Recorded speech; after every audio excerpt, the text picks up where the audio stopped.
Also, I see that we're up to $116. Nice. Yeah. All right, Uh, saying it now. If we get to $300, I shave my head. hmm. It'll never happen. So I'm confident saying it. You sitting there watching this, you know what to do. Oh, how many people do we got right now? 5 people, because it's that late at night. And I I'm think one safe. of them's a bot. Yeah. As long as people don't continue that message into the morning, I will be safe.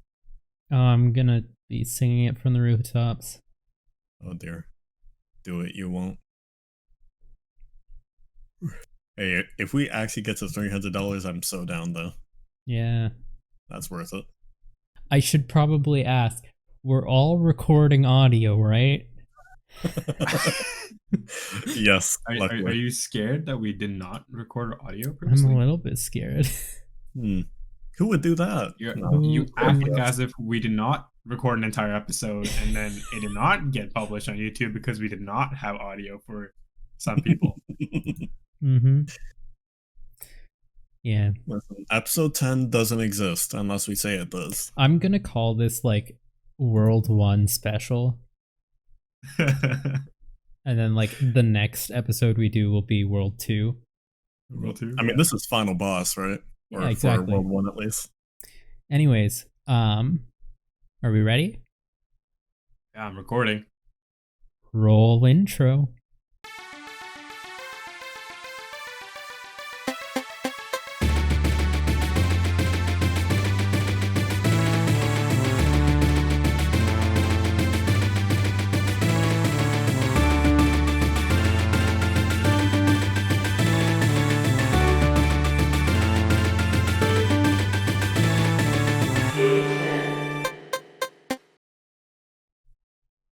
Hey everybody, welcome back to a live episode of the Games Then podcast. It's been a while. We've been busy. We've been in school. We've been working really hard. We've been having our problems and dealing with them and dealing with the world in its current state. But we've also been playing games and making games and talking about games a lot. This episode is brought to you from the Yeg Extra Life 2020 game day stream. It is currently 1:11 in the morning, and we are live on Twitch. So, without further ado, we are your hosts. I am Atty. I'm Evan, and I'm tired. And I'm Shashank, and I'm just constantly in a state of tired. This is not new for me. I'm gonna drink some coffee. While he's doing that, I might as well introduce who we are and what we do. We are the Games Den. We have apparently we have 4 main pillars according to our constitution, which we probably should have read. I told you guys to read the Constitution before you started your jobs. Yeah. Yep, that's just the flavor text at the beginning. That's not the proper rules, you know? Yeah. So Okay. our 3 main pillars that we know about are make, talk, and play games. So we host weekly meetings every Monday currently, and they happen in our Discord server. Come swing by. Links will be in the description of wherever you're watching this, probably YouTube. Probably YouTube. Yeah. It's been a really great stream so far. We've had some awesome gameplay from various different places. I was an imposter and I killed someone in blind sight. And I just got away with it almost. We'll get to Among Us in a bit. We'll get to Among Us in a bit, but that was my first time playing Among Us, so like, Yeah. I have some thoughts about that actually. You did good. I tried really hard. I'm better at Avalon in person, I promise. But yeah, do you want to jump into it real quick? Sure. All right, so first we have our play section of the podcast, where we're talking about games that we've been playing recently. And honestly, we have an agenda, but like this is live and it's like at 1 a.m. in the morning and we're not gonna follow the outline probably. So Do we ever? Yeah. Sometimes. Yeah, we sometimes often we do like weird skips and they come back and then we like hop around. Yeah, we have a really weird zigzag pattern about things. It's a chill podcast.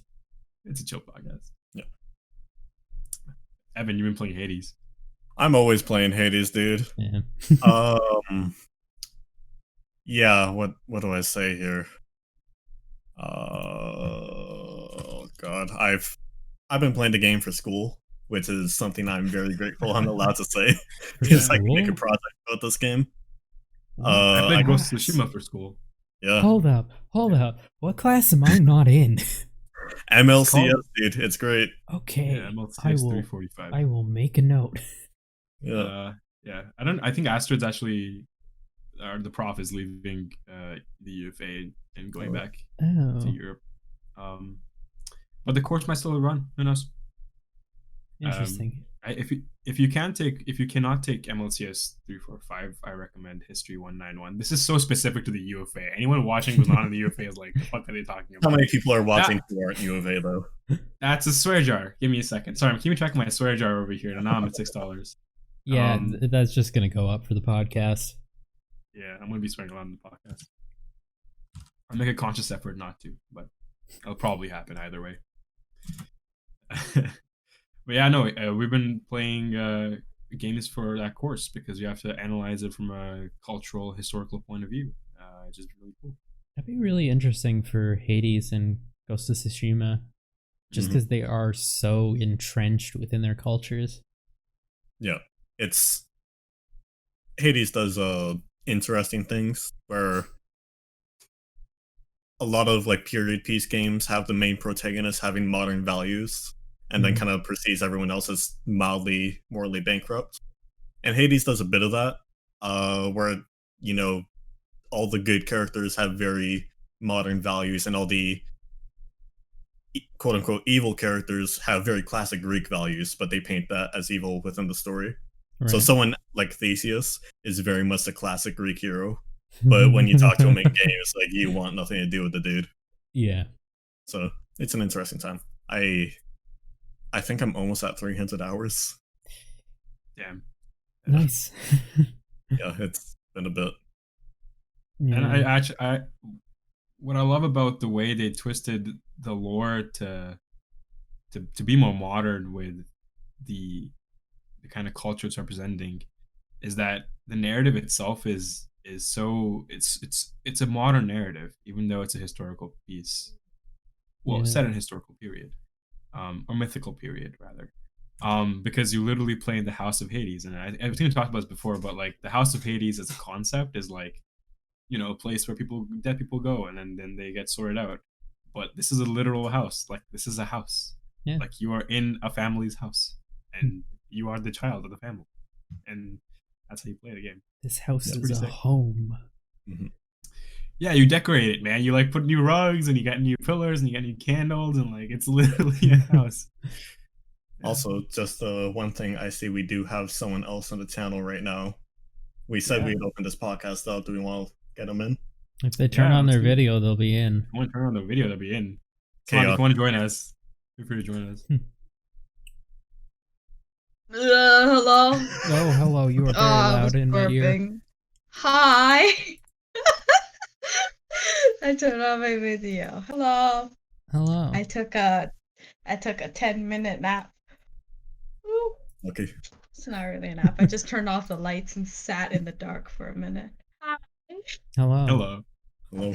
Oh, wait. Before we start, let's turn on my lights. I think this is the first time Samadhi's been on the podcast. Yeah. The headphones are off. Are we just going to take this entire time to just absolutely interrogate her? Yes. 100%. Okay. Welcome back. Hey. Do you like my lights? I do. Oh, they're very nice. So good. They're cactuses. Ooh. Is it cacti, the plural? Yes. Okay. Cacti. Hello. I'm here. It's 1 a.m. Here's Atty mansplaining his girlfriend. Cacti. Oh no. Oh, okay. Samadhi, what have you been playing? Do you need me to... I just got Spirit Fair. Yeah. Yeah. Cause I wanted to play it, but apparently my computer is shit and can't handle good graphics, so I couldn't. Shut up. I'm paying a lump sum for later on to earn the right to swear. Okay. All right. Yes, $25 I will pay. Don't you worry. I want freedom. Give me my freedom. Okay, but. So I played Celeste, and it annoyed me. Today's not a day for Celeste. I was so annoyed sitting and playing Celeste. I was like, it's hard. It's you get angry, and I don't want to be angry today. And then you but have I the got stress of angry. having a bunch of people watching you at the same time. Yeah. Yeah, I mean, like I thought you were need to doing great. entertain. Huh? Yeah.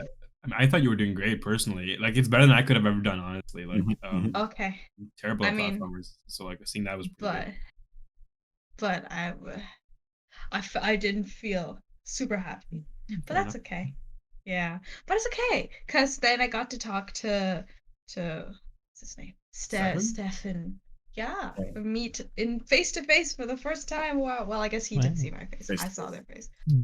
Yeah, it was fun. What other games have I been playing? I started playing Horizon again because I want to play the second one, but I need a PS5 and I No, you can't don't. afford the. I told you about this before. You don't need a PS5 to play Horizon sequel. It comes out on Really? PS4 as well. Yeah.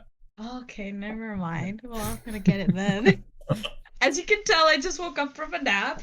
Don't worry about it. But yeah, I think that's it. Red Dead?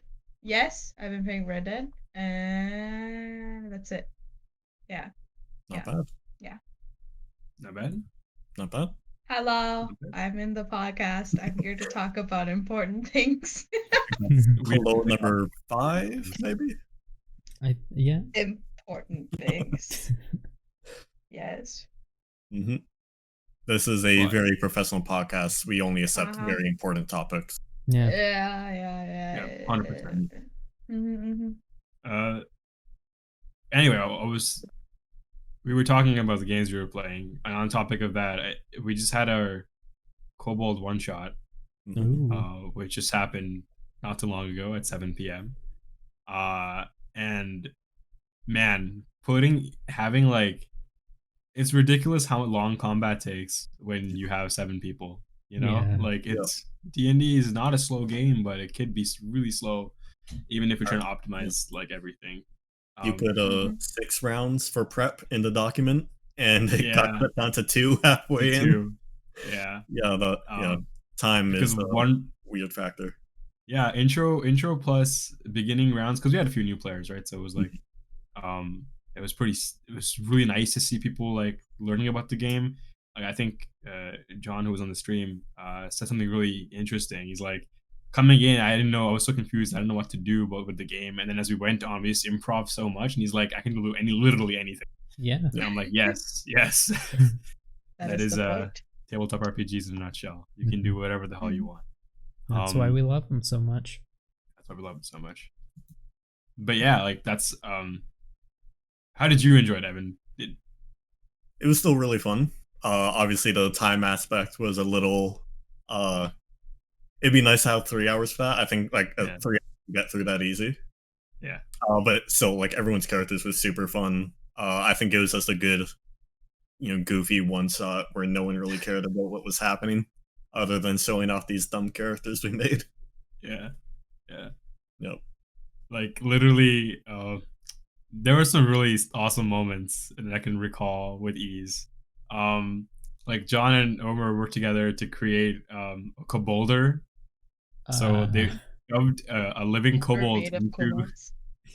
No, they shoved one living kobold into a rock boulder and then shoved it down a ramp and then increased the density by 2 using graviturgy, and then the boulder just went flying down the hill and then it like crashed into the rogue, and it just blew up, and then the kobold came out and just like killed the rogue. And there was one other stuff. I think Dawn came up. This is the most Dawn thing ever. Dawn is like, I'm gonna go into this room of random shit. It's literally called the room of random shit. And you named that room. You have to accept the consequences. What is that? Is it That's two another more? It's 2 more. Yeah. 2 more. All right, 8. 50 cents, buddy. It's $1. Yes. Courseware. Oh, is it? That's the bet he took. God. I don't know Oh, why he okay. did it, but Um. Oh. So yeah, it's Dawn literally made like on her first turn. She's like invoice for the big thing that the big artifact they're protecting here in the wrong room, and then after that it's just like I forgot the name of the conjecture is, but she literally listed out a mathematical conjecture, but in Kobold speech. It was the collapse conjecture. The collapse conjecture, that's the one. And it was just like it's called the Kobold boys, a Kobold lads conjecture instead, and it was really funny. Yeah, we had Eric's character like Eric they got their troops to like set up a welcome banner in front of the entrance to their lair, so that when people walked in to see the welcome sign, and then a kobold would pop. Premise of this one shot, or if we actually explained it. Oh, sorry. Yeah, the premise of this one shot was that everyone is a kobold instead of the dungeon party like we usually have in D&D, and you play as Tucker's kobolds. That's the influence for this basically, and you get to lay down traps for the first 2 rounds, and then the party enters and goes through your traps. You have to kill them before they get to the goal. Oh. That's a pretty neat idea for a one shot. Yeah, right. Except that Did they kill everyone? Yeah, they didn't manage to kill everybody. I think Juan lost his entire platoon. I think a couple of other kobolds died. Yeah, well, I think half his platoon he didn't even lose to the enemies. It was to a bear. to a bear. Wow. failed Was it. bears? Now, was it an enemy There were bear? bears. Yeah. Was it an enemy No bear? bears? It became an enemy bear, and then it became an ally bear. Oh, And the then power of friendship. It might have died in a fireball. Oh, No, actually survived the fireball. For the record, there's 3 bears, so it's hard to keep track of which did. Yeah, there were 3 bears. I don't know where they came from, but they just did. So, yeah. DM doesn't know where his own No, NPCs like come I had from. no plan for this. I'm like, whatever you want, just do it. It'll be fun. In fact, at the last 20 minutes, we just said throw all the rules out of the window and let's just do whatever you want. Like, Just improv. yeah. So yeah. Anyway, it was a really fun D&D experience. I've never done anything like that before, so it was really fun for me Nice. to DM. Yeah. I've been playing a little bit of Hades, but most of my time has been spent definitely studying for my midterms and not writing an entire D&D campaign. Definitely not. No, never. Never. Yeah. You know, No. you make a pantheon and then suddenly you think to yourself, oh, it's just one more god, one more backstory for a god, and then suddenly you're halfway through a short story and you have 5 players lined up. Mm-hmm. Yep. That's what being a DM is all about. Yeah. The slippery slope. Yeah. Sure is. No, But that's then crazy. you do that, and players still have questions that you haven't prepared for, and you need to improv lore in the spot. Yeah. That's the best way. Yeah.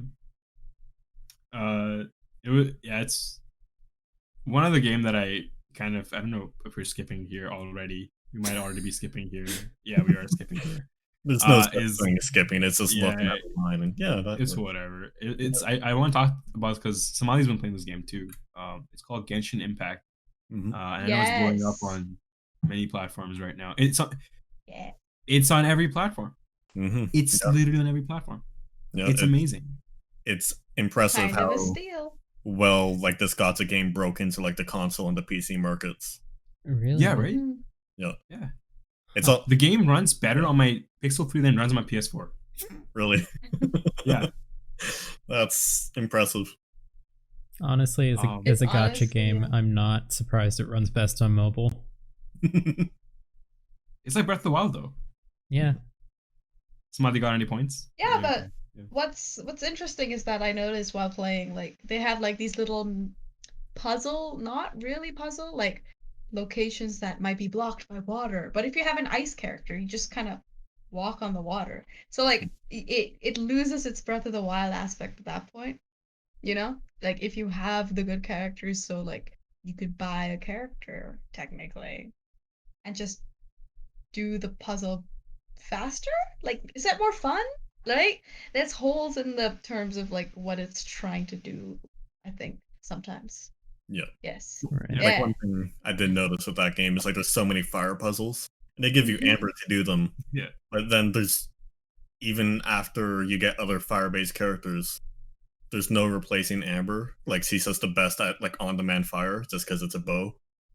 So like even using like Zhongling, you still have to like wait a bit longer to use your E and all that. That got kind of annoying for me. Okay. These words Okay, mean. Amber is a bow lady. Pew pew. Okay, She her has bunny bow ears. has fire. She has bunny ears. Well, it's a bow, but it looks like bunny ears. It's bunny ears. And Xiangling, she's this little spear lady, and Atty hates her. But the spear lady, she spits out a bear, and the bear shoots out fire. But that takes longer than the bow, which shoots out fire. Do you see? I have one question. Yes. Is it an enemy bear? No, good bear. No. Unless you fail the animal. But the bear does eat chilies. It does. That's Like- why it's spitting out fire. Yeah, It it makes literally sense. spits chili and then launches on and then breathes fire. And That's it's really funny. That's just science right there. Yeah. Naturally. Of course. That's how bears breathe.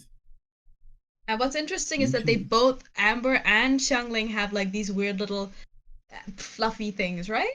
Right? Stuffed toys. Yeah. Stuffed basically. toys. Thank you. So Stuffed there are a few things about Genshin Impact I want to talk about. I think the biggest thing I want to talk about is that Genshin Impact is a game that has broken a lot of barriers, and in the process of doing so, it's really innovated with its free-to-play model for economy, because it's taking these MMO economy aspects and then melding them with what's effectively a single-player RPG with co-op elements in it, of course. But it's so strange. You're taking this MMO economy and you simplify it like a lot, and you're bringing it down to a single player RPG. And this is like, frankly, I really think that this is kind of revolutionary within the sphere of gacha games and single player RPGs, because it's hybridizing the whole, I'll pay $70 for Breath of the Wild and pay $30 afterwards for DLC, instead of like, I mean, I would hate this, don't get me wrong. If my Zelda game had like a DLC for me to play Zelda, that'd be terrible, right? Like, don't give me that, please. But like, TBH, I might just buy that though, because I want to play a Zelda, and I do get to play a Zelda in Hyrule Warriors coming out soon. But You Save don't it. You work got for it. the company. You gotta save it for the talk section, Atty. oh, that's right. We have sections on this podcast. We apparently do. Aw. Apparently. It's just But whenever I'm- we feel like we just say we're moving on to the next section. Yeah, that's true. I'm new here. I can break all the rules. It doesn't That's matter. true. Fair enough. Yeah. But I'm curious to hear your guys' thoughts on Genshin's free to play model, because it is a gacha game in the end. But I know, Shashank, you haven't played the game or had much exposure with it, but like, I recommend even for you to like look into its economy system. It's really fascinating as a case study Right. of free to play economy. Because I've only played like one gacha game. But like I got really into it. It's called Brave Frontier. Mm-hmm. Yeah. And I mean, I don't think I spent any real money on it. I may have spent gift cards on it. But it was all free to play for me. And I was a pretty early adopter, the English version at least. There's a thing with gacha games, which is just the level of power creep that puts new players ahead of older players. Does Genshin sort of have that? I think the game's too new to say. That's true. Yeah, I think the game's too new to say. Its fan base is just growing by the day as well. Like, it's pretty crazy how much adoption it's getting. And then, There's been one new character since launch, right? No, there've been a couple. Has there? Okay. Yeah. I thought I mean- only the Well, fire yeah, I guess was released. Klee's. Yeah, Klee's the newest character. Yeah, you're probably right. I think it's just Klee, but yeah. But yeah, I think. So I think I think it's too early to decide right now. Mm-hmm. I don't think you can tell right now, just because of how weird the model is and how fast the game is scaling its player base. Right. But I feel like it's a game that it's really fascinating, right? Because like a lot of games have this important need to catch your attention within the first 10 minutes of the game, right? If it doesn't do that, you're not going to be as invested as it unless you really dedicate that time to get to a point where you are invested. Genshin does have a slow start, but like the promise that it makes to you very early on sticks because you feel like, okay, there's potential. There's tons of potential. With the Breath of the Wild like gameplay and landing mechanics, and the combat, like, and the elemental system, which is pretty neat in my opinion. Like it has a lot of promise, and that's what it binds you to. It binds you to the promise, so that when it promises you what's effectively at least 100 hours of gameplay before you really have any need to spend money, really. Right. Which is a really solid deal for a free-to-play game. Yeah, no, that is pretty decent. Yeah, I think that's where it nailed it. I think that's how it's nailing its player base. It's like you can play free-to-play.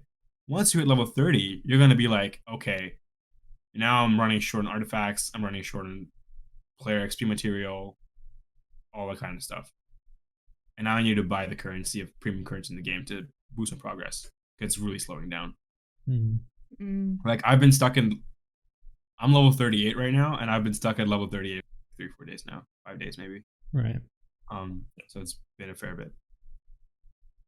But yeah, I mean, it has like a daily quest system, straight up MMORPGs, pulled right out of there, right?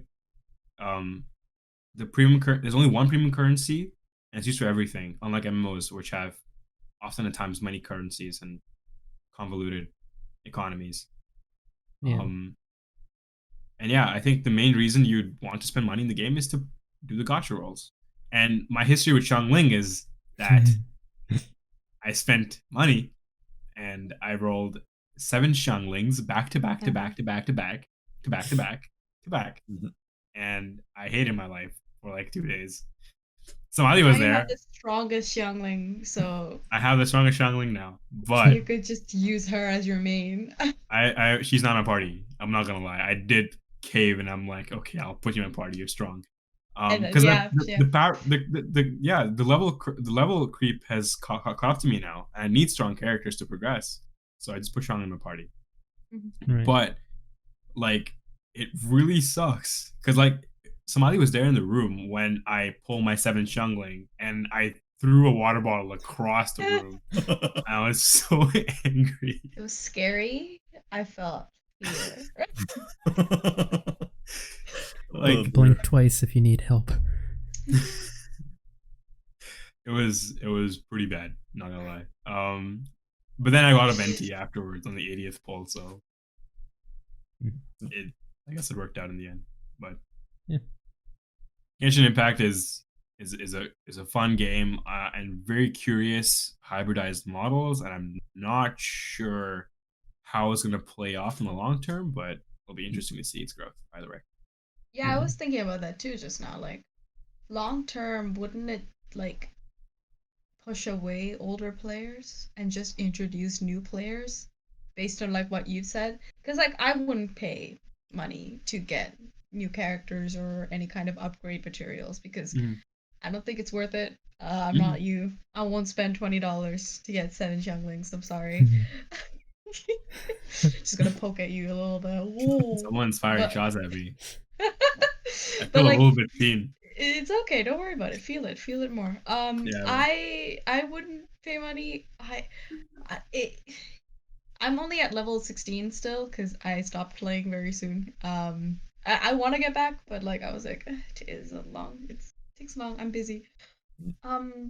And if it does get slower, it'll motivate me to play less and less, right? And how is their main currency, like main profit, is it from playtime, or is it from, like, how does it work with MMORPGs, right? Or like in this case, a single player with multiplayer things, like how do they get money other than gacha? Because it doesn't make sense. It's such a big game. It's all the It's gacha. free. It's just God, gotcha. that is Yeah. very. It's just gotcha. Is it They Why? get a lot of Very- money from it. It's just Yeah. gotcha. But Oh my Samadhi, God. like the amount of money they make on gacha is threefold. Like How much has Genshin made so far? it's like, Oh my God. what was it, 2 million already? I think.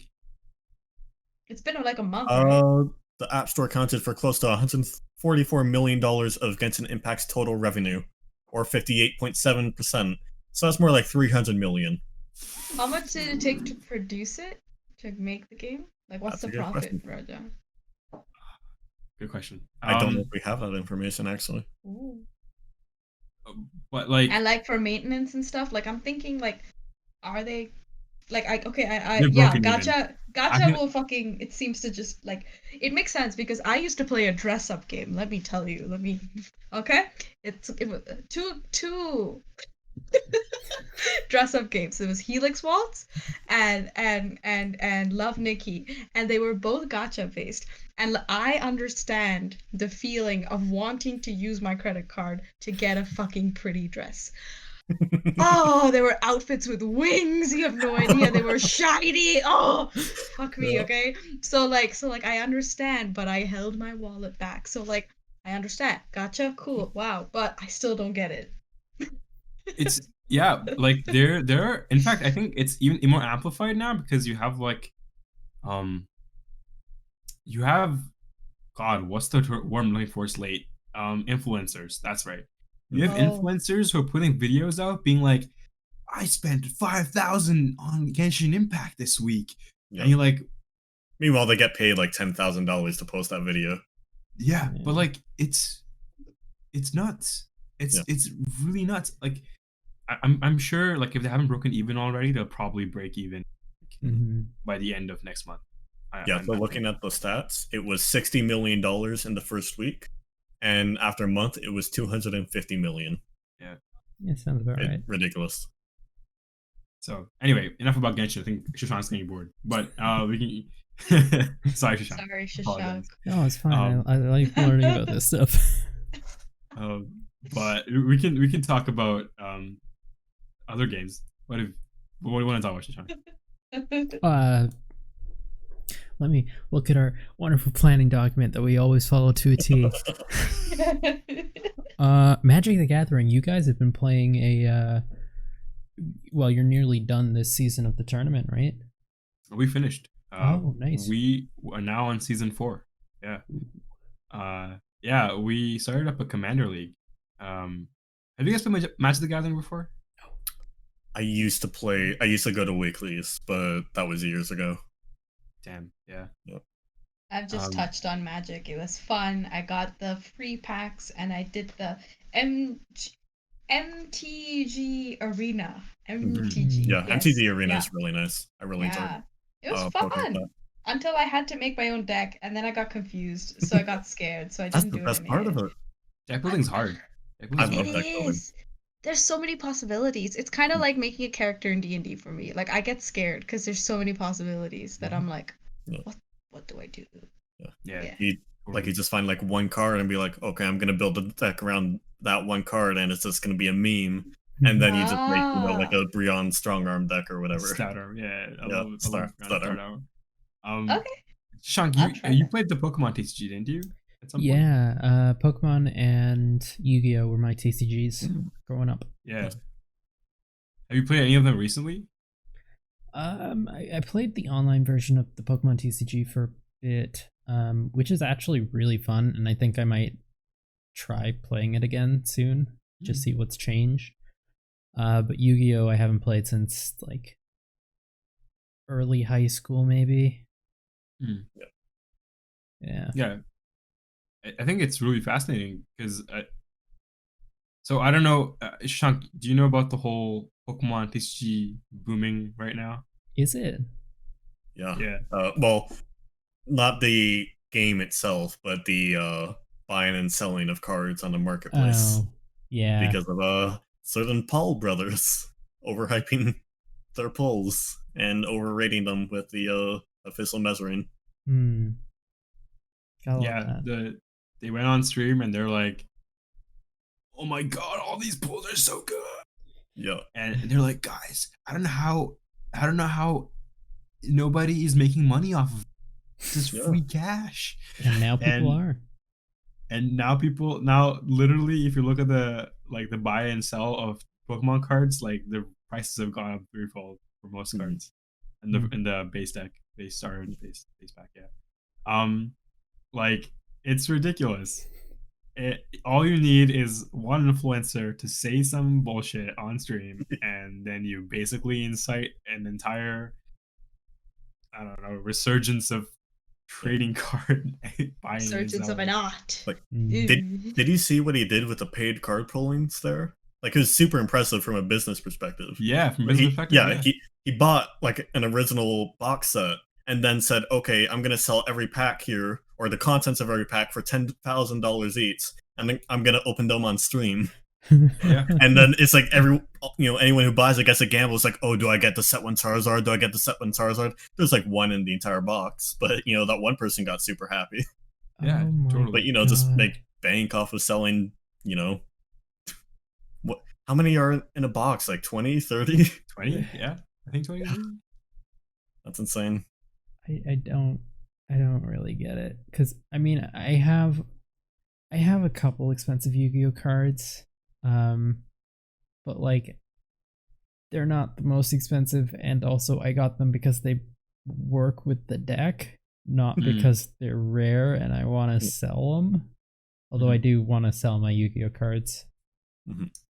Yeah, no, totally. So back to Magic for a second. Mhm. Like we've been playing the Commander League, and so what we do is we build Commander decks. So far we have built like pre-constructed decks that Wizards provides us, and then we upgrade them every single week with a certain budget in mind. And obviously this is all on Tabletop Simulator, so we don't actually spend any real money. But season 4 we build a deck basically every single week, because every week has a new theme. So for example, one of the themes is going to be alphabet soup, which is basically everybody gets a certain number of letters, and they can only put cards in the deck starting with that letter. Love And it. so yeah, it's gonna be really fun. But like the thing about this is, I think Commander decks are 100 cards big, and most good decks and most good cards can cost up to like you can get decks from like anywhere between $200 to like $700, $1,000, for a good deck. And so like no, I know people who have obviously spent tons of money on buying these cards because they want to see their deck in action. And I think having the joy of physically holding an expensive thing is like it's equitable to like buying a new watch, a gold watch for the first time, or like treating yourself to some high class cologne or something. It's very, very equitable, I think. People do that? Okay. Yeah. It's just feeling decadent for the sake of feeling decadent. Decadent. But Yeah. at least with these magic cards, they're semi more permanent than something like a loan, right? Yeah. But yeah, so I mean, I think this is like an interesting ongoing theme about where money is going and how we decide to spend it on things that make us happy. Yeah. I think, but Magic's been really fun. I've been learning a lot about deck building in the recent couple of days, couple months. But it's deep. Deck building is deep. The mechanics of the game very deep. There's a lot of mechanics, and a lot of very specific nitty-gritty details you gotta iron out. And like keywords are everything. Magic is the ultimate example of like the text on the card should be exactly what it does. Yep. And nothing more, nothing less. Yep. It's a true masterclass with well-designed cards are a true masterclass in how to write rules. Because in board games, when you're making board games, you don't get like 5 pages to write your rules on, right? You get like maybe 1 or 2. Yeah. Unless you're playing like Gloomhaven or whatever. But like, that's a reality, right? When you're designing board games, you get like 1 or 2 pages maximum write rules. But so how can you explain the rules of your game aptly in that much time, that much space? Question. Yep. Have there been any Magic cards that have broken the game? Yeah, totally. Yeah? Totally. Yeah, like illegal cards? Yeah, they're banned. There's an entire ban list. Yep. Oh. Yeah. They really just can. It's impossible to play test every combination. So Yeah. someone finds Fair. something that gets dumb. So they Yeah. just throw it into the abyss and see what works, basically. Yeah. I mean, Sometimes people have you been have to. people have been complaining a lot about Wizards not playtesting their stuff right recently because like Oh. they're putting out a lot of cards that are definitely broken. Yeah. And this ended up getting banned, and then you're like, okay, I guess. That's really sad. It's very similar. Hearthstone had a lot of very similar things. Like around the time I stopped playing, there was something called the Armor Warrior, where in Hearthstone, like the base is both players have 30 HP. The Armor Warrior game plan, which was like something insane, like a 70% win rate, was you build up to about 800 armor in addition to HP, and the opponent cannot kill you by the time the match ends. Oh shit! And it was super popular, and those kinds of matches would take like actual like an hour if you played it through instead of just forfeiting. So it just broke the game for a while. And they're not the types to really do like hot fixes or anything to balance. It just doesn't get fun at that point, right? Yeah. Right. I just want to take a little side note. We just got a $15 donation from Anonymous. Oh, thank you very much. Thank you so much for the donation. Much appreciated. Yeah. Anonymous, thank you. Yes.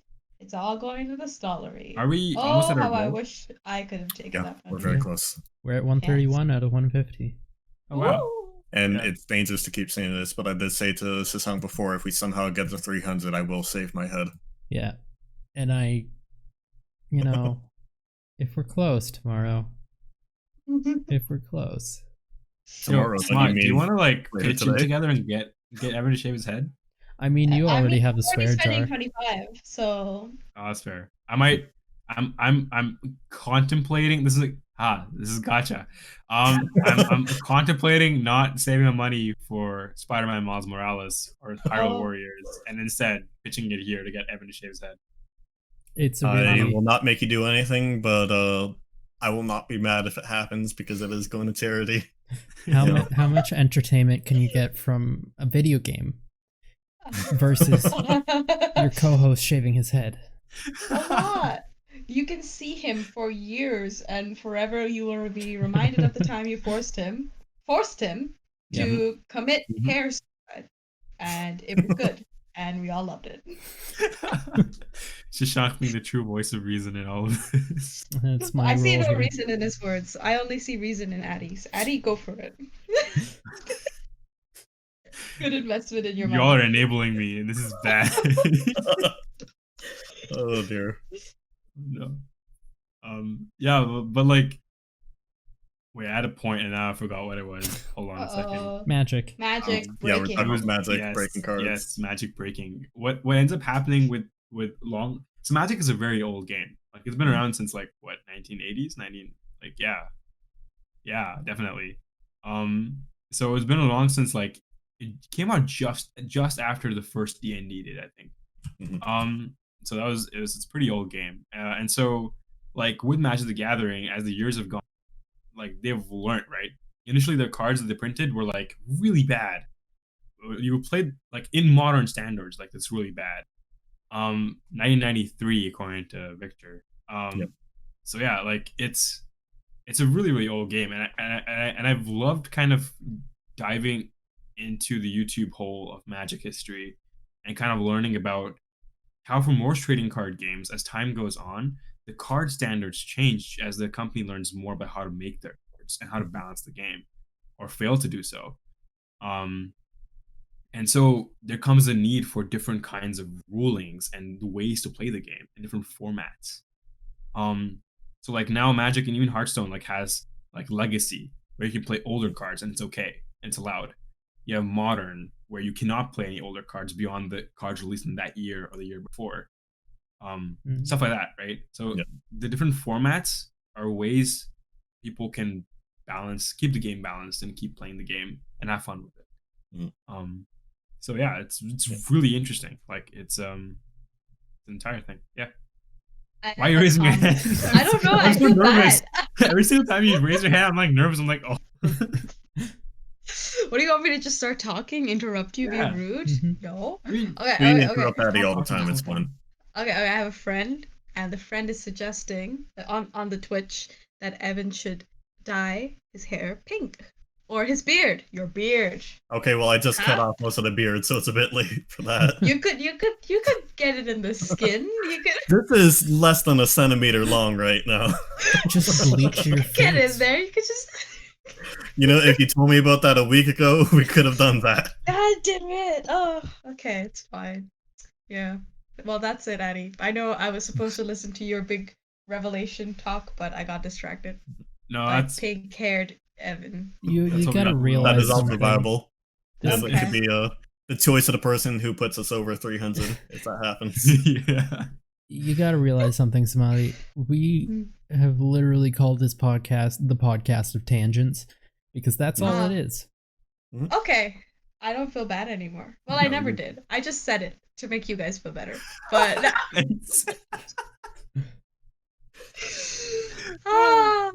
I mean, you in the games that I'm meeting, come on. You know me. Wow. I just interject and say whatever. Mhm. You can't stop me. Okay, anyway, continue. Yes, I'm listening. Very well.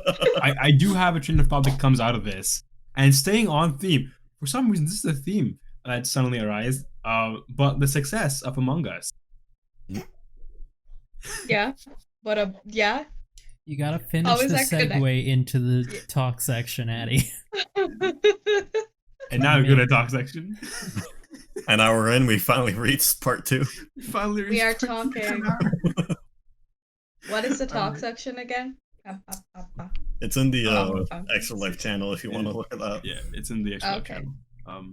I can't open another tab because my computer freaks out that I'm recording video or on video right now for some reason. So we're just not gonna do Just that. go along with whatever we say. Yeah, we Yeah. But like I want to talk about success of Among Us because I think I started to notice a trend. I don't know how correct it is. I think it could be absolutely wrong. But the trend of games that exist in bursts for a short period of time. Absolutely. They're really simple ideas, but they go viral and they have success for a short period of time and people move on. Yeah, I think it all comes down to content creation with that. Yeah. Just Right? like YouTubers and streamers, they dictate what is popular nowadays. Yeah. I guarantee just putting Among Us in the tags might get us more views on this video. Honestly, probably. This is the entire thing with the whole clickbait thumbnail stuff. This is the exact idea. Like it's the same thing. Like it's in an AI and an influencer world. I think that. Sorry, don't raise your hands, Molly. You made me nervous. I have to remember my thoughts. This helps me. Okay, that's fair. Yeah. You want me to go? Okay. So you know. Okay, I am not in the Twitch whatever thing. Okay, I'm in the YouTube thing. I watch a lot of YouTube videos and stuff, and like a bunch of YouTubers brought up the fact that like to survive in I lagged. I'm lagging. You're good. Oh. You're fine. All right.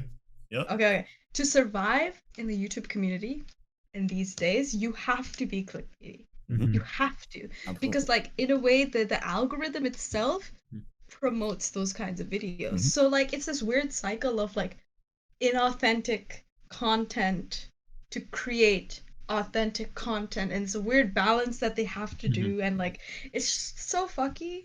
Yeah. And like it's gross. I hate it. Yeah. The end. Thank you for coming to my TED Talk. I think that's a great insight, right? And I think that's great insight specifically because this is what we're seeing now with like Fall Guys, and now with Among Us. For me, Among Us is more of a second Fall Guys. That's how I see it. Because I'm not seeing much Fall Guys content anymore on the internet. I was seeing tons of it, and now I'm seeing Among Us content everywhere on the internet. How long will Among Us be famous for? Like, how long is it gonna run its course? It's just Town of Salem. It's literally just Town of Salem. Yeah. And it is interesting. I don't know if you heard about what the Among Us devs were doing, but they were originally going to make a sequel. Yeah. But then with the success of the first one, they're like, let's cash in on this cash cow and just keep updating this. And which they've been doing. They've been releasing tons of patches. There's now multiple modes. There's the colorblind and all that. And meanwhile, games like Fall Guys, one of the main reasons that Fall Guys fell off so quickly is because that game sucks to watch. Because if you're in a party with multiple people and you die first round, you're just done, and it sucks to watch. But Among Us isn't really like that because you can still listen in and watch what's happening more easily. So. And you can try to find out who the ghost, the killer. Yes, you can you can try to do things. It's all so Among Us really did just win the war of the blobs. It's very interesting seeing this content market and how it shapes everything else. Yeah. Kind of sad, but I get it, but kind of sad. How like it's less about now, like it's less about experimentation and more about what will stick, right? It's become a lot more like television series and stuff like that, which just sort of follow a formula in a way. Do you think games are beginning to follow the trend of clickbait and become clickbaiting themselves? I mean, I hope not, but the more commercialized something gets, which games are definitely becoming, I think it'll start reaching that. I don't know. I've never studied this shit. This is me pulling it out of my asshole, enjoying my asshole food. What? That's sorry. Do we count that? So I've been taking an entrepreneurship class, and so I've been studying a lot of this recently about like evacuation, and how you can really create a value proposition, and a lot of it just comes down to the fact that like, what are you doing better than other products if you're in an existing market, right? And like, who do you know, what do you know, and who are you? Those are the 3 questions you want to ask, and start thinking about your idea from there on forth. So it's really interesting, I think, to think about games as just another entrepreneurial task. That's what it feels like to me now, and because I've seen this in a new light, right? And now I like imagine every single game that's becoming a viral hit to be an entrepreneurial activity, which I don't know if that's good or bad, but like I think that it's the best way to view games like Fall Guys and Among Us right now. But Shashank, you've been playing the game more than any of us have, so I'm curious to know your thoughts. I kind of want to expand on that point before I get into my thoughts. I think that as players, we can sit here and we can say like, oh, games should be art, right? They should be made from the goodness of the developer's heart, that they want to get some message out here. Comment. I think that's more from the standpoint of game developers than players, because we're kind of different a little bit, I would say, because we come from the behind the scenes. We kind of acknowledge that the developer exists, versus players, they tend to not do that. They instead look, product, I see, you know. Right. So I would disagree. I'm sorry for interrupting. See, I feel so bad for not raising my hand. Okay, yes, continue though. But no, like, yeah, I get that. And I think it is important to realize that games are an industry. They have to be commercial in order to thrive. And so with all of our search engines, with machine learning and whatnot, just prioritizing clicks over anything, when you have a concept like Among Us and Fall Guys, it tends to have its 5 minutes of fame where it just snowballs. And then like a month or two later, the community is like, who's still playing? Oh, I see there's 12 of us today. I feel like once Among Us has had its time, there's going to be something else that fills the same sort of niche of a team or like a group based game. That's really simple concept. And Among Us is just going to get wiped off the trending tab of whatever you're on. Yeah, I'm with you. I think that's the nature of the kind of indie games being made right now. I think it's interesting because I think there's like a division in market, right? I think there are indie games that are released with the intent of like being more on the art side of things, right? Where they're trying to like, have a subliminal messaging, and they have all that other stuff, and they have great design, and then you have games that are being released that are definitely more entrepreneurial ventures. And I think those are the different categories of games that we're seeing emerge now. And it's happening because of this algorithms influencer world of the internet that we are living in right now, which I think is fascinating. It just led to this crazy, like you said, Samadhi, that cycle you talked about earlier.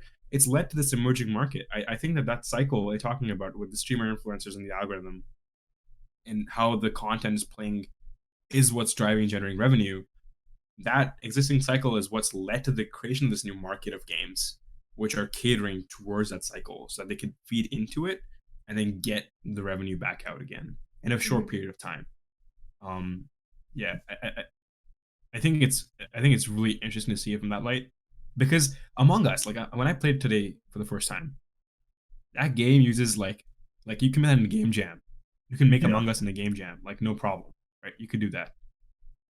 So it's really interesting just to see that kind of game getting so popular online, and it's just because of because of two things: it feels in the cycle, and two, social experience. Yeah, and I think it's just riding a social cultural wave right now. We're seeing this entire like COVID situation causing this partition between people, and so the social cultural wave is to engage in more online activities that bring us together, and Among Us is riding that wave as well. Mm-hmm. Those are my 2 cents. I had a thought and it's gone. Where'd it go? I don't remember where it is. I'm sorry. I had something to say. Yeah, I don't remember. I don't remember it. Oh no. It was deep and profound. Oh, it was nothing like that asshole stuff you saw before.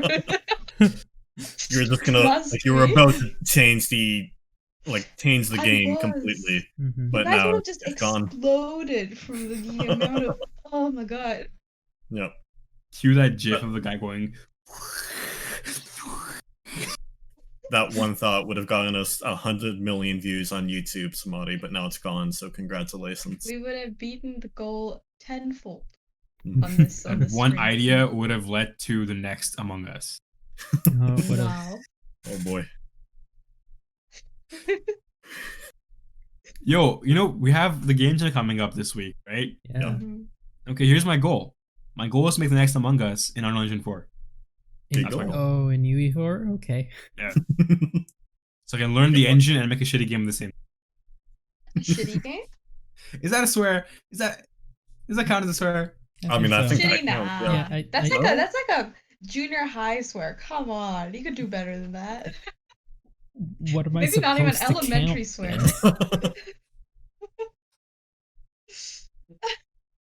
I wouldn't count it. I wouldn't count any of my swears either. They don't count. Oh, don't worry. I've been counting them for you.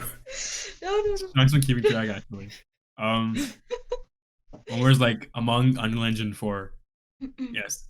That's the name of my new game. Owie 4. Owie 4. Owie. You say as someone kills you. Owie! No, don't touch me. It's so rude. I can do voice acting. Yeah. Every single time someone like begins stabbing you, Owie! it's gonna be some idol Owie! going. "Owie!" Okay, This is my well, game idea. All right, I like it. Oh, it's a good I mean, idea. you're already in contact with Tim Hortons, right? Like you can. Yeah. Yeah, that's there's, what Bring happened. this Among there's Us apparently around a you. non-disclosure agreement as well. So Yeah, it's you an know. NDA. Yeah. what? Okay. Yeah, there's an NDA going on right now. It's kind of whack. Uh-huh. It's pretty crazy. You wanna go, Annie? You wanna talk about that non-disclosure agreement?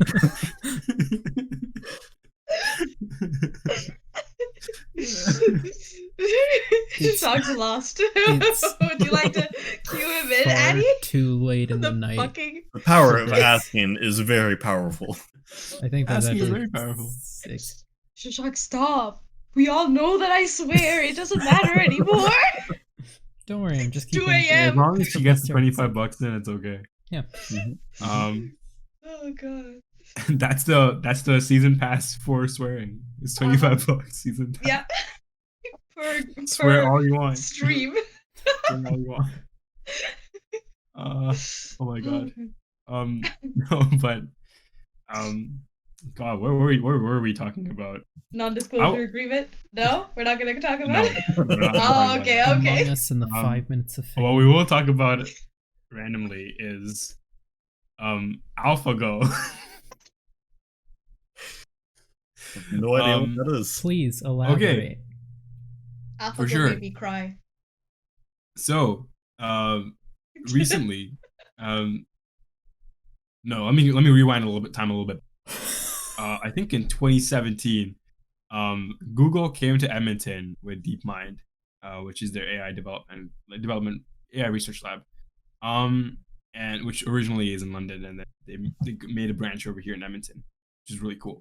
They're working with Amy, and they're doing AI research, and so for our computing science courses at the UFA, in the AI ones, we often talk about AlphaGo, which is the AI that beat the world's best Go player. And Go, it's a Chinese game, but it's played really popularly in Korea, is the most complex board game ever made by a human, because it has more board states than the atoms in the universe. Oh. Crazy. So the people at DeepMind in London, they ended up in Oxford, I think. I forget where it was. But they ended up making an AI that beat Lee Sedol, who was at that time, who is right now as well the best human Go player in the world. And it was a huge story, especially for AI researchers, because solving Go is a huge step in the direction of general artificial intelligence. And so for Halloween, Samadhi and I watched AlphaGo, the documentary. Of course, as you do on Halloween. Just like how on Valentine's Day you watch Sonic the Hedgehog. Yeah. Okay. But That's what I did. That's what we did.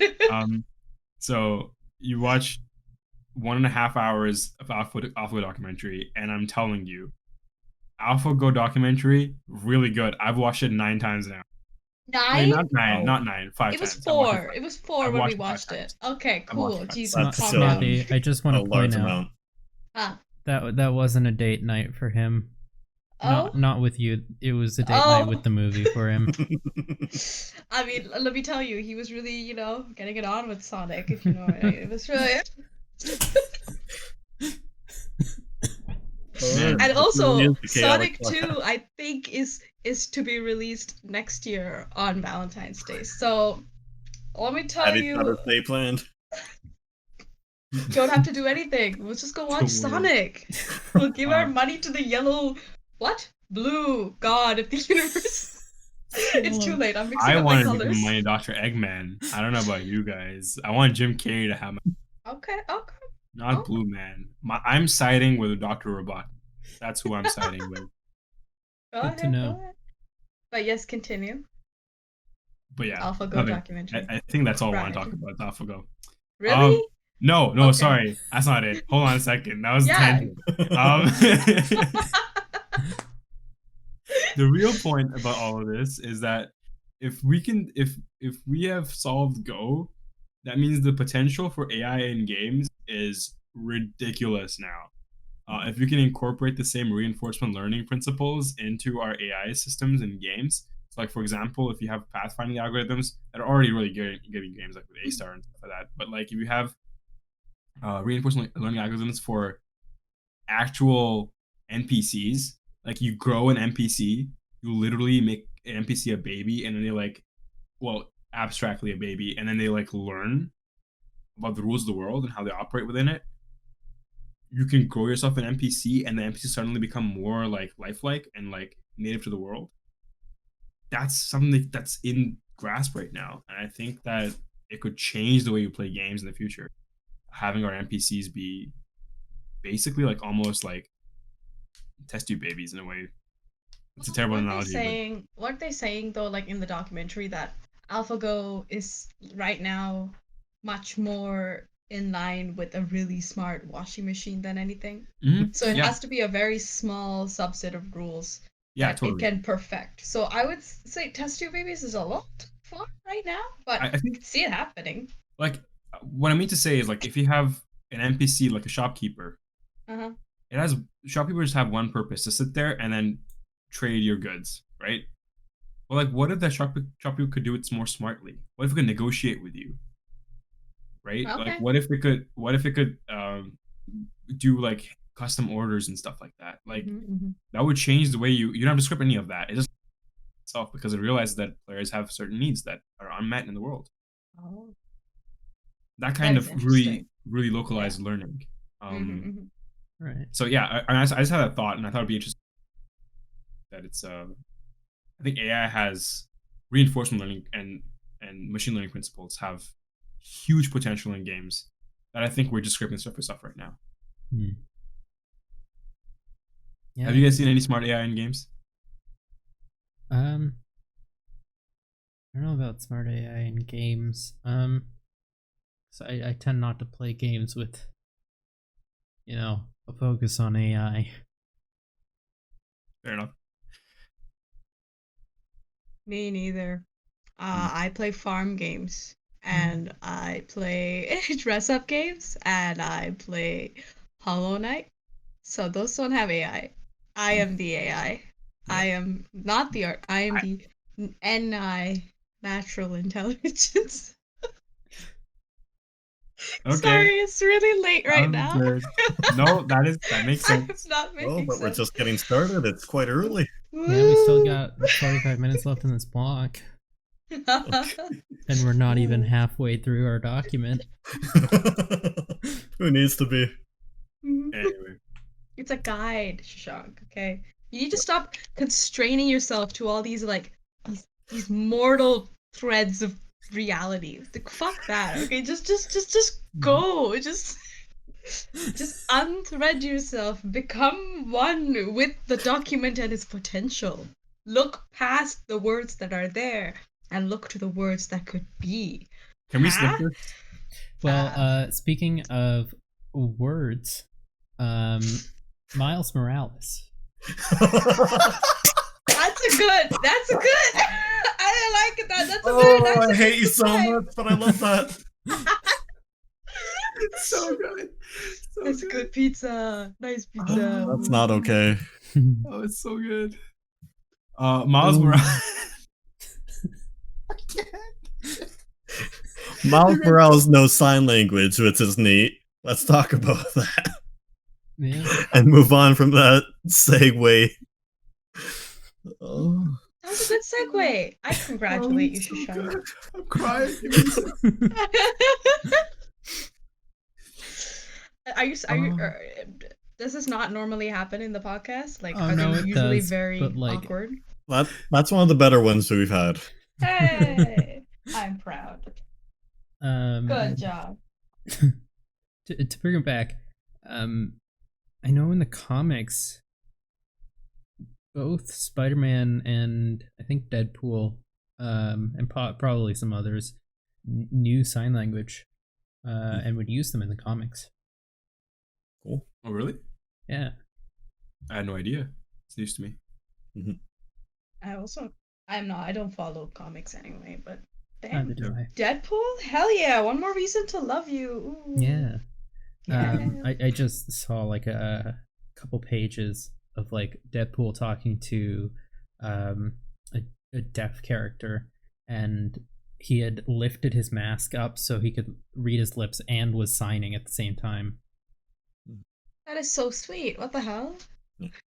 His Like, fictional character is amazing. Oh my god. I believe Hawkeye also knew sign language, but he was actually deaf for a while. Oh Oh, shit. Yeah.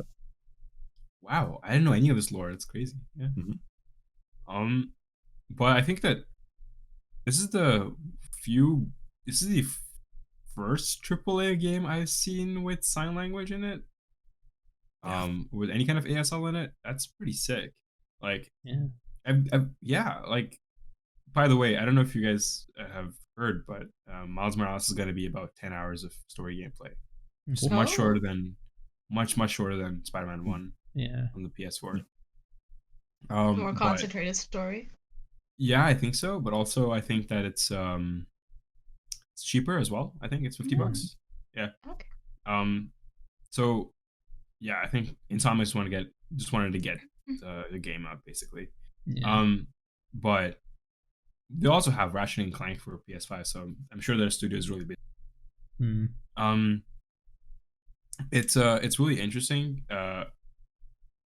Interesting is the wrong word. It's fantastic. Yep.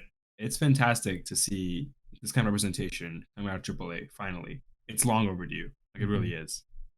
I'm so happy to see, like, finally a protagonist like Miles being able to communicate in ASL with other Black, Hispanic, brown people. Like, it's Asian people. It's great.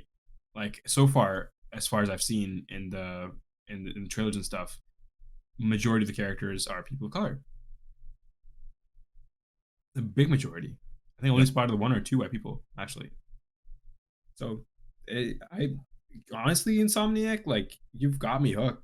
Like, good job. Like, seriously, you're paving the way for future AAA studios, really. Yeah. And something like ASL, like, it's something that actually needs to have like thought put into it, because you know, instead of just someone having voice act it, you need someone who's able to speak it and be able to depict that to animators and various other people to actually work on it and implement it into a game. So it's very nice seeing that AAAs, which easily have these resources, are actually using them for this kind of thing. Yeah. Great. That's actually super good. And I think the message here is that do it more. Yeah, definitely. Literally, that's just that. It's such a, I just think it's one of the few that really made me happy, like, in the last week, was that. Anyway, finally got to talk about this game. Finally. Oh boy. Okay. You've I'm been just waiting. gonna let you go off. Game? What is this? I'm afraid. Oh my god. We just get to take a break here. This is nice. Yeah. Alright, cool. Talk to us about the mystical egg. Wow. I want egg. Give egg, please. I have never played a Warriors game before. Never, Really? ever. This is gonna be my first Warriors game. And I'm only buying it because it's Breath of the Wild. Wait, And what is Warriors? Is that like a subset for sure. of something? Yeah, so the Warriors games are a specific, like, subgenre of games, I suppose. Like, its original series is Dynasty Warriors. And, like, so Dynasty Warrior games is really all about hack and slash combat. Nice yawn. I'll match the energy sometime soon. But, like, it's effectively all about hack and slash combat, and it's really fast paced. Lots and lots of enemies coming at you from everywhere, and, like, one attack, like, shoves a bajillion enemies into the air, and, like, you're doing more combos for that. It's like, it's a lot of third person action combat, effectively. That's kind of how I understand Warriors games. is a specific kind of gameplay loop. But like Hyrule Warriors has had a title before. There was Hyrule Warriors before, right? And that came out a few years ago. And people really enjoyed it. But this game is Hyrule Warriors Age of Calamity, which is a official prequel to Breath of the Wild. Which is like Oh. nuts. What? So you're gonna watch the world burn at the end of the Yeah. game? Yeah. Yeah, basically. Wow. Yeah. But You're it's- gonna see the end of the Calamity, the end of the game. Yeah. That's fun. I And like you get that. you get to play as characters who in Breath of the Wild are super old, like Impa, in their prime, in their 20s, and whatever. Oh my whatever God. age they are. So like Yeah. it's really cool for a Zelda nerd like me, because like you get to see these characters that you love from the game that you love, but in a different light. Mhm. Because games don't often get a chance to explore that, you know. Like it's pretty crazy. So I'm really happy about that. I think it's definitely helped kind of help me understand Tom Holland as Nathan Drake. Funnily enough, What? because I don't know if you guys know about this, but Tom Holland is Nathan Drake now. You guys, Yeah, I heard about that. Yeah, it's, Yeah, it's so- weird. Doesn't make sense. for me, it was really weird. Like I would have picked like Nathan Fillion, like obviously, but but for some reason, the Age of Calamity allowed me to understand Tom Holland as Nathan Drake better. I don't know why. Like my brain just pieced some shit together, and then it's like, Would you like to explain? Because we are still dumb. We do not understand. Please tell I us. can't. I don't know if I can elaborate. Wait, swear jar goes up 10. Huh? Yeah, I $10 in counted the 4 swear jar. since the last time you updated. I think I What? can elaborate.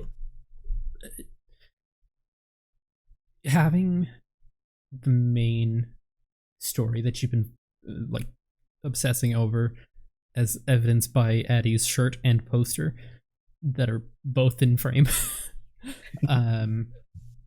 And then having this prequel and seeing these characters before you know them now, and just seeing with the older characters, it's them as if they were the main character, because like the main character, they're in their prime usually, and you know, they're just absolutely destroying stuff, especially in a Warriors game.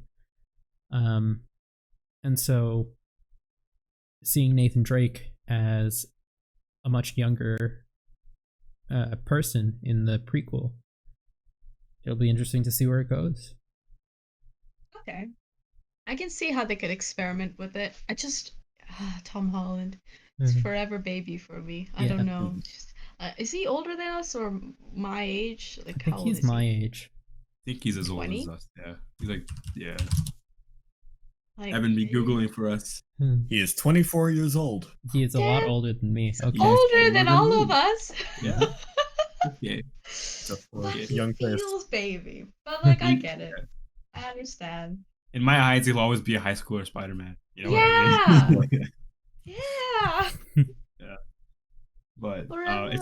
I feel like it's the same trap that like Daniel Radcliffe fell into with Harry Potter. You know what I mean? Like you see Yeah. Daniel Radcliffe and you're like Harry Potter was like, Well, Yeah. but Daniel Now he's doing all Radcliffe these now cool things. does like He sorry does what? some like real. He's just indie doing all stuff. these like weird, cool things that I love. Exactly. Like the Swiss Army Man, whatever. Army Man is so good. It's so good. And I'm like, that's Harry Potter. He's doing magic again, but different. Very different. very different magic. I see did not there's see a- this coming. Do you see that Guns Akimbo, which is coming out, starring Radcliffe? Yeah. what? Guns Akimbo. It's a battle royale movie starring Radcliffe, where he has like 2 machine pistols stuck to his Guns. hands. Yeah. Yes, I saw the trailer. I want to watch it. It's ridiculous, and I love it. Yeah, like, And, like- how would you be pissed with guns? You gotta last shoot year. something off.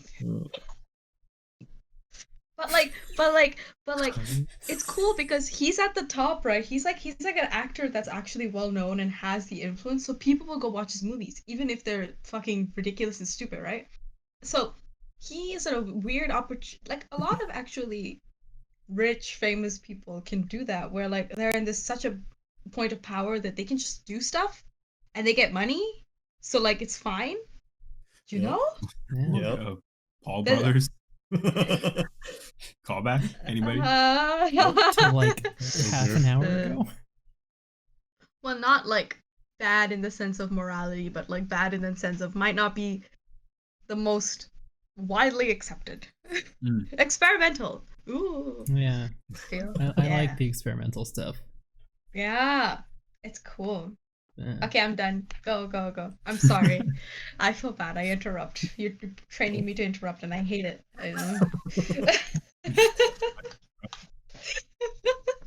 This is how it's done on the Games Den podcast. No other way. It's the right way.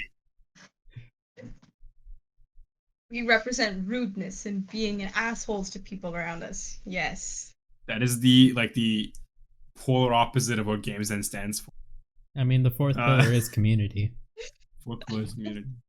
I mean, it doesn't have to be a good community. Yeah, it's true. Oh my god. It's just a community. Wow. Okay, Anyone- moving How many Come people on. do you need for it to be called a One hits the community? heart. Is there Four, a definition? 5. Let's see if there's a definition. 5. We got 5 from Samadhi. Yeah. I'm gonna. Ooh, 10. I don't know. What are we I talking update my about? answer to 10. How many people does it take to form a community? Go. 10. A dozen. A dozen? Well, it would have been like the Oh, Greeks that 2 made it, dozen. right? I don't know. Shashank. Did the Greeks According to up- Richard Millington on Rich's blog, it only needs 1 person, and that's you. Aw. Wow. I am a community. Yeah. Look I at me, am my guys. own community. I am my community. Oh my god, can we Hello? just all make communities about ourselves? If Hi, I make Olivia. merch and I buy my own merch, ooh. On to the community. Is your community British? Apparently, if I speak British, then my community is British because it's just me. Yo, like, No. I love waking up and no, hold on. I love waking up in the morning and seeing a post from my favorite community manager, me, updating me about my favorite merch that's coming out next month. I'm so excited. What the fuck? What's happening? Stop, Oh, no. Shashank. So, games being formulaic and AC Valhalla. I'm out of good segues. Let's just keep rolling with it. Oh All right. god. Speaking of communities, let's talk about the community surrounding these games and what they expect out of them. Oh, Ooh. shit. Mm. Yo, you guys are killing it with the segues. Apparently, Right. Shashank didn't like it, so. I liked it. It was good. Mm. Better than most shit I can come up with. But all right, AC Val. Okay, so formulaic games. Like, I think this also. Wow, everything is just on theme today. Anyway, but like we talked about like how like gotcha games follow and all these new games. I like your mug, Evan. Thank you. It has a moose Oh on my it. god. It's very nice. I love how There Atty is cut out moose. just so you Huh? could compliment Evan's mug. Yes. It's worth complimenting. Doesn't want to interrupt, by the way. It's a good thing. We are She's Canadian. We learning. like moose. She's learning fast. Did Uh, AC Valhalla come out? no, it's not coming. It's not come out yet, but it will come out soon enough, I think. There's a beta right now, I believe. Yeah. Yeah, beta. Oh. Okay. Wait a second. Okay. How dare you yawn? You were just in the middle of a sentence. You're It's like fucking 2 garbage man. 2:30 a.m. Okay. I don't care. I'm running, dare I've you. run So out of much more. fingers. You ran out of fingers, so that's when you stop counting. You I just want let to it form a be. decent relationship right When you get past 50. here. Actually, that's Samadhi's count, right? Huh? Yeah. That's Samadhi's count. That was that 10. Okay, so it's been an hour and a half for that count. It's for 24 hours. We can extrapolate. How much would that be? Well, how Yeah. many hours is she 40. gonna be on stream? Me? Yeah. Have I been? I mean, that seems too hard to 1, calculate. Let's just go 2, for the general, like all 24, 3, assuming she's there the 4. entire time. 5, 6, 7, 8. Maybe 8 hours. Yeah, had to no, count that 25 in is my not head. going to cut it. 25 not cut it, no. Shh. That's the point of a subscription fee. It has discounts on top of it. Hello? It's a subscription, okay? All right. It's a promise rather than a possibility. Well, I wanted to talk about AC Valhalla, and the reason I wanted to do that is because I was having a conversation with a friend of mine about how the Assassin's Creed games had an identity crisis when Origins came out, right? And how it's been trying to improve upon that. Now, Odyssey was a fantastic game for its setting because of the vast open world that it had and the various different settings that it had and islands and stuff like that and sailing. AC Valhalla is a lot duller. It takes place in Anglo-Saxon England, which is like 9th century England, right? When the Vikings invaded. And it might sound cool as setting, but when I saw gameplay footage, I wasn't nearly as compelled by the world as I was with AC Odyssey.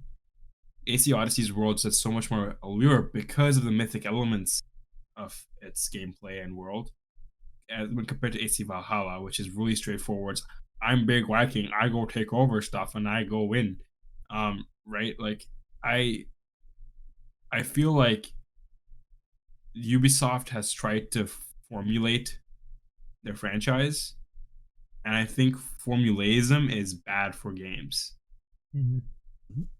I think it very specifically works in the case of sports games. I don't know how far you can extend that past it. I want to hear your thoughts. Because I was reading an article for my 350 class, right?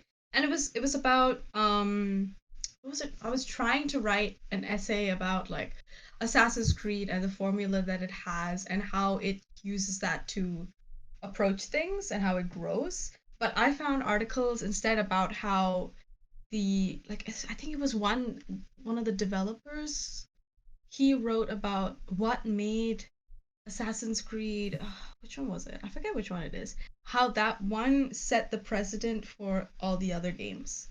Like two? In terms of like they were trying to perfect this style and they perfected it and now they just use it all the time because it works. Right. And they were like talking about how they broke the system and like not broke the system, like they figured it out and they don't want to change it anymore because that's all they see that's good. Oh, it was a loop of giving people affirmation immediately. So it kind of is like you know how when people are gambling and stuff, right? You get immediate feedback and then you want to pursue more. Like it's similar to that feeling. Gotcha. Everything is connected. But it's less of gotcha games and more of that feeling of like when you climb to the top of the thingy, the Eagle Tower, whatever the fuck it's called. No, stop counting. And and like you scan in a city, right? You get like all of the quests immediately. It was done on purpose to make sure that the players feel driven to move forward. But that loop of like giving people immediate affirmation translated to a bunch of other mechanics that they had. So they just kept doing it. And now you have this weird formula and they can't get out of it. Just weird. And yeah. What do you think? Sorry. Yes. Yeah. I think that like the thing about finding a formula and sticking with it is once you find a formula that shows some success, you don't know if that's the limit unless you try something new.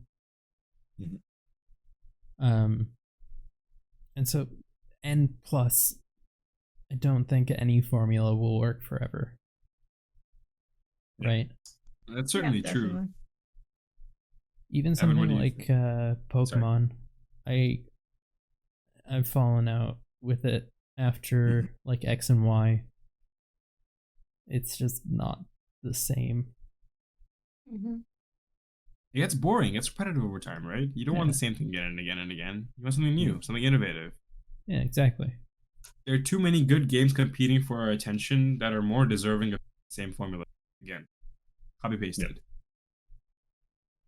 I think they get too attached, or I feel like a lot of those just get too attached to the formula itself rather than what it shows. Like, Samadhi talked about how they found that the instant gratification was the best. and they had already had a formula that worked with that instant gratification, and they fed into each other. So, there are other ways to do instant gratification than the tower that is in every Ubisoft game. But they found a formula where it's really just the most direct, instead of trying to think, okay, what's another way we can implement an instant gratification that can work in interesting ways and become iconic for the series, like towers. Yeah, Ours was iconic, but now it's run its course. Yeah, and now you see it in a Ubisoft game, and it's just like, oh, I know exactly what this is. I'm already bored. Yeah. It's very much a comfort zone. And I don't know if it's a comfort zone for designers so much as for the business people who know it's gonna sell. Yeah. Yeah, and I think that's just another victim of the AAA industry, is it's money first. Capitalism. Yeah, which again goes back to our art versus games and all that. Yeah, but I think with the whole idea, so the reason why I think the idea of game formulas is kind of trash, and I think it's a common pitfall, because design is so contextual that the formulas don't last. Like, Shashank, you already said the formulas don't last very long, but like I think they last even shorter time. We're already seeing that with like the new Among Us and Fall Guys as like the short party games, but like we're also seeing that with regards to how people are innovating with their games in other different ways, like for example with indie games, right? But like the AC formula, so Origins came out, what, 2016, 2017? 2016, I think. 2016. So it's been 4 years, right? 4 years, more than enough. Stop it right there. Like if I get one more Assassin's Creed game, actually, I don't want another one of those games. I really don't. Odyssey was a great cap off. Stop it there. Like Odyssey was the penultimate Assassin's Creed game, in my opinion. It was fantastic. I loved it. The exploration was everything I'd want from an ancient Greece game. So like that's all I needed. And the reason I bought into it is because of the mythos of Greek myth. That's why I bought into the game. I didn't buy it because I care about the modern timeline of Assassin's Creed games. Like I don't even know what was happening, honestly, when I played the game. Did you buy the game for the game mechanics, or was it just the story? It was for the world. I bought the game for the world. Yeah. And I find that I do that very often too. I bought Ghost of Tsushima for the world. I bought Zelda Breath of the Wild for the world. Also because I'm a Zelda fan, but for me, environmental storytelling and world design in open world games is the reason why the genre is called open world. Without a good open world, your open world game is not. It's just not gonna. It's gonna fall subpar. So like, yeah, I don't know. Like, I think formulas in video games is just a terrible mindset to have when you're, especially if you're a AAA company. Like, sure, you'll make diminishing returns on your titles as years go by. But then after that, like, people get bored, man. Gamers get bored. Yeah. Gamers. Really fast. Yeah. Oh, we're gamers, right? How did I do that? Oh, disgusting. Oh, I hate myself. That's another element of the podcast. Yeah, Welcome. that's generally. Yeah. I think we should continue moving because we do have a hard time limit here. Oh, that's right. Yeah. What's the next on the stream schedule? Honestly, we have horror games coming up at 3, which is going to be really exciting. Oh yeah. Yeah. Do we want to do the last bit of the talk?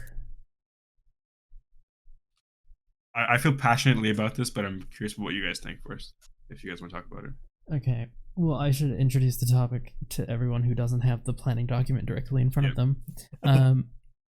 The problem with talent circulation in the games industry. Oh. So when you say talent, I assume you mean developers and whatnot. Mm-hmm.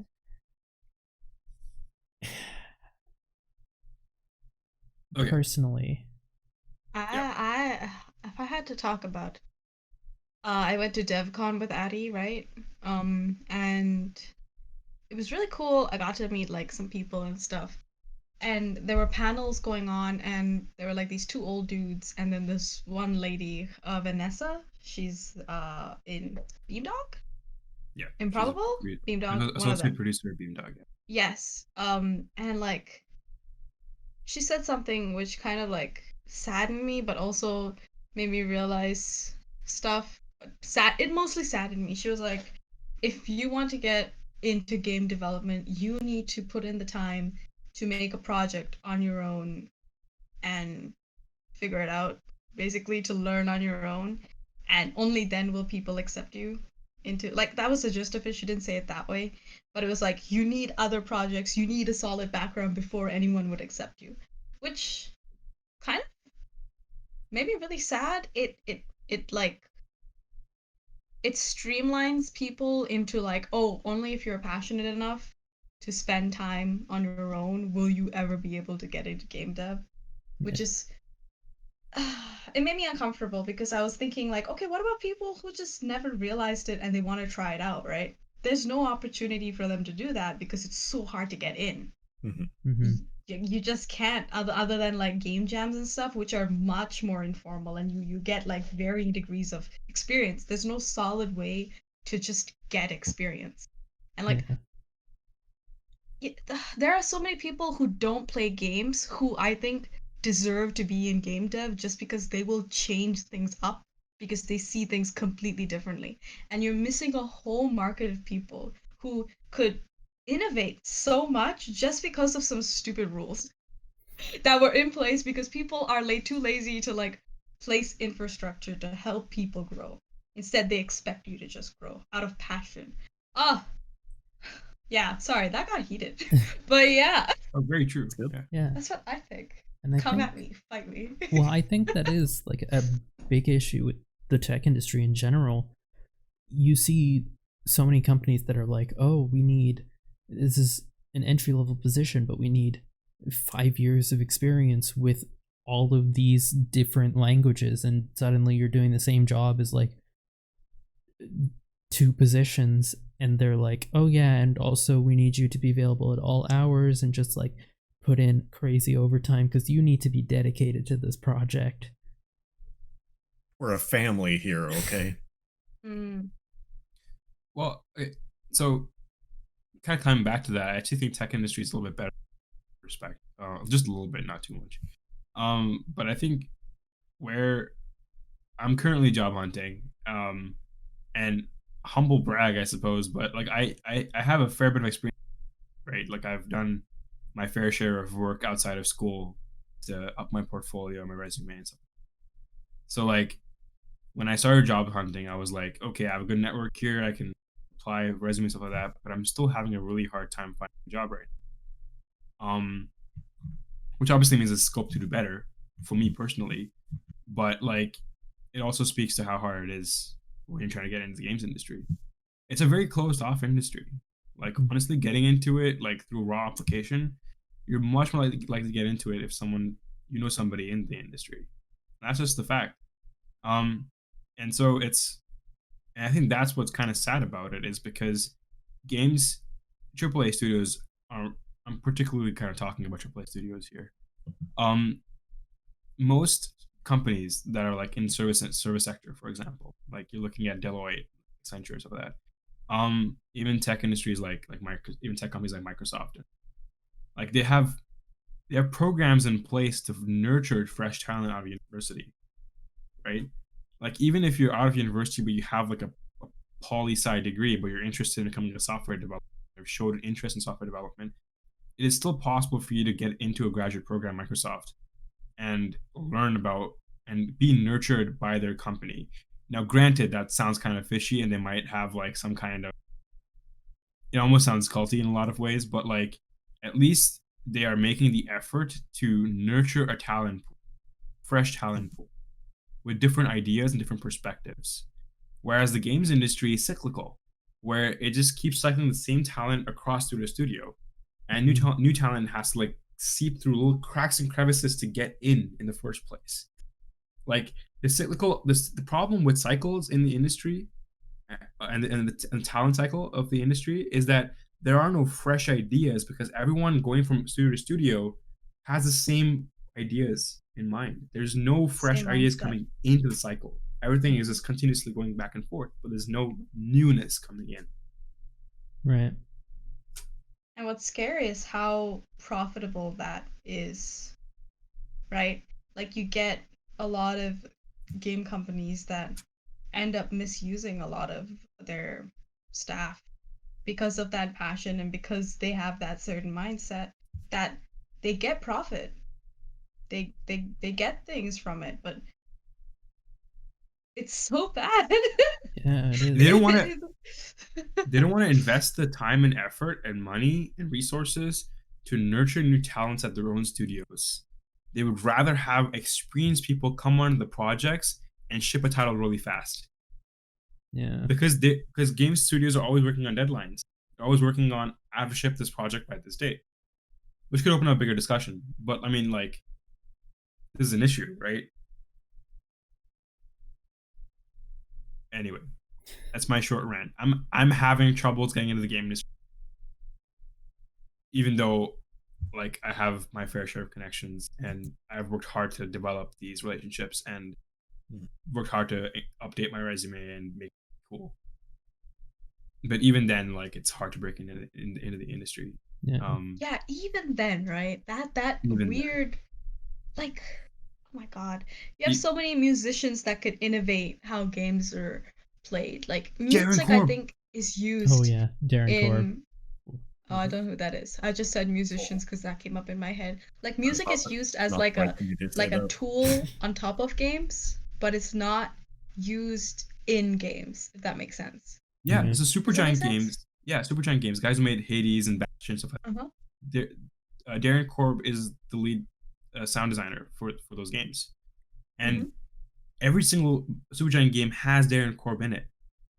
And over time, Darren Korb has become a central pillar. His music become a central pillar of the games. All of his games revolve around Darren Korb in some sense. It's a different paradigm. He has more influence on the story of Supergiant Games or their games like Bastion or whatever, than like pretty much any other like musician on the game, because he's there from the beginning and he's helping to write these stories because he has the musical experience to write these songs about these things. Like Orpheus is such a central character in Hades because Darren Korb is there. Transistor is literally about a musician. Pyre has a musician companion who's constantly serenading the group as you travel through wastelands, telling stories about the history of the world that Darren Korb helped write because he's able to make those. Yeah. And he's part of the process that early. But that's the kind of thing that is hard for game dev to accept because there's a way of doing things. And, you need a musician, you just grab one who obviously has plenty of experience. Yeah. Also tangent, but Hades has Austin Wintory, who worked on one of the tracks as well, which is really cool to find out. Which one? Who's that? I'm not going to say the exact track, but it's the like ending credits essentially. He's the composer for that one. They recorded live, which is neat. Yeah. Who is that? So Austin Wintory is the guy who composed the soundtrack for Journey, for Abzu, for the Pathless. The pretty games. Yeah, Austin Wintory's great. He also composed for Banner Saga. I think. He's done a bunch. The bunch, yeah. I will have to railroad us on. Yeah. Because we can skip our make section. I think it's that big. You can just go to Game Recommends. Game Jam! Well, I guess, Jam! for the make section. Join our Game Jam. We'll pitch our Game Jam. We should pitch our Game Jam. Yep. If you're watching this on the live stream, or no, I don't think I'll be able to get this video out before Tuesday. Don't even try. It's not worth it. For the 8 of you watching on live stream. Yeah. Well, they could check out the games. Yeah. That's true. If they watch after. It is now November 8th. If you watch it after November 10th, 12th, the Game Jam is over and you can look at games. Yeah. Go look at them. It's called Let's Jam Together. It's Really up happy on, with that name. yeah, itch.io. Check it out. Yeah. Do it. But yeah, other than that, like, not to leave it on a sour note, even though that's still the industry, I still think the games industry has potential for immense change, and I think that we are the town that's going to bring it in. So, everything is going to be okay, I think. Anyway, games and recommends. So Samadhi, if you have watched the podcast, I think you have. I have, At the yes. end, we Wow. we do a random segment, or we just ask everybody to recommend one thing of their choice. It can be anything. Okay.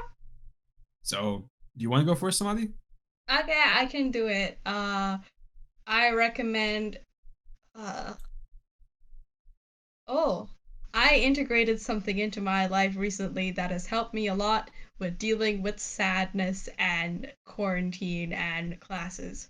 Spend 1 hour doing something that you like 100%. Like a minimum 1 hour every day. Because like I've noticed that like I would pretend like I like something, like in terms of like I'm just gonna watch some YouTube videos and that's my break. No, bitch. You're just procrastinating. I'm pointing to me. You don't actually want to do this. What do you want to do? You want to go play some games. You want to go outside for a walk. You know, pet a cat. I don't know, like for an hour. You know what I mean? Yeah. I would really recommend doing that. Please do that. It's really good for you. Otherwise, you would end up like me, hating yourself while doing a 201 assignment in the middle of the night. Yeah. Yeah, That's I think my recommendation. structured self-care time is a great idea. Would recommend 100%. Because it's so easy to forget about yourself. Ooh, I don't exist. I don't matter. Those thoughts they're not in there, but they are in there, manifested through your inaction of taking care of yourself. Wow. Look at these. I'm just spitting, you know? Some good Yeah. philosophies. Yeah. back to back to back. Yeah, no kidding. Okay, I will nominate Evan. You go next. Wow, you're All not right. just letting us awkwardly figure out No. who's speaking next. No, we popcorn this shit. You better be ready. All right, I'm gonna take the cop-out answer and say I recommend, if you can afford it, to donate to charity, please. Yeah. This whole thing is all for charity. This whole thing is for charity. Please give us your Yep. money so that we can give it to children. Maybe if enough money passes through, I might just ruin my appearance for a few months. But that's only a Yes. possibility. But please, Please do and it. just to stress, don't put your wallet in stress Yeah. Mhm. in terms of donating. Only do it if you are absolutely able to afford it. But Mhm. if you can, please do. It's for the kids. Hashtag for the. Atty, I'm gonna hand it to you. All right. I like this I'm system. already. We're gonna keep this. I don't brain think is we should keep it. It gets rid of some of the character. Of the awkwardness. Next thing you know, I- this will be a structured Oh. podcast. Oh, you know what I've been struggling ew. with? Okay. Oh, sorry, Addy. So- Yes. So, like, what I've been struggling with recently, because the cold season's now coming, is It's cold. already here. There's like a Yeah. foot of snow outside. What are you Yeah, talking about? It was a snow day. It was a snow day. Like one thing I'm struggling with recently is like effectively keeping myself warm inside the house, even though our heater is broken and a lot of other stuff's happening. My extremities like get really cold, like my ears, my fingers, and my feet. So I recommend socks. Socks are really nice. They also go great for your mic, apparently. Also, if your mic doesn't have a pop pop filter, you can use a sock instead. Pro tip. Is that good? Yeah, it works Bye. really well. As an audio engineer, I don't think that's It good worked for the decently mic. well. I, Make sure you put the sock on before you turn the mic on. Especially if it's a field recorder like mine. Okay. All right. Okay. That's my recommendation. I'm not taking that advice. All right. Also, Next up, Christmas is coming. Oh. Socks are great. Yeah, Shashank, you're next. My games done recommend is sleep. Good night, everyone. Good night. It is Imagine 3 going to a.m. sleep. It is 3 a.m. It is 3 a.m. I found out that I have had moderate sleep apnea for 2.5 years. Which Did you get the results back, Shashank? yeah, turns Yeah? out Oh, I dang. stopped breathing 21 times an hour in my sleep. Shit. Stop breathing. Yeah.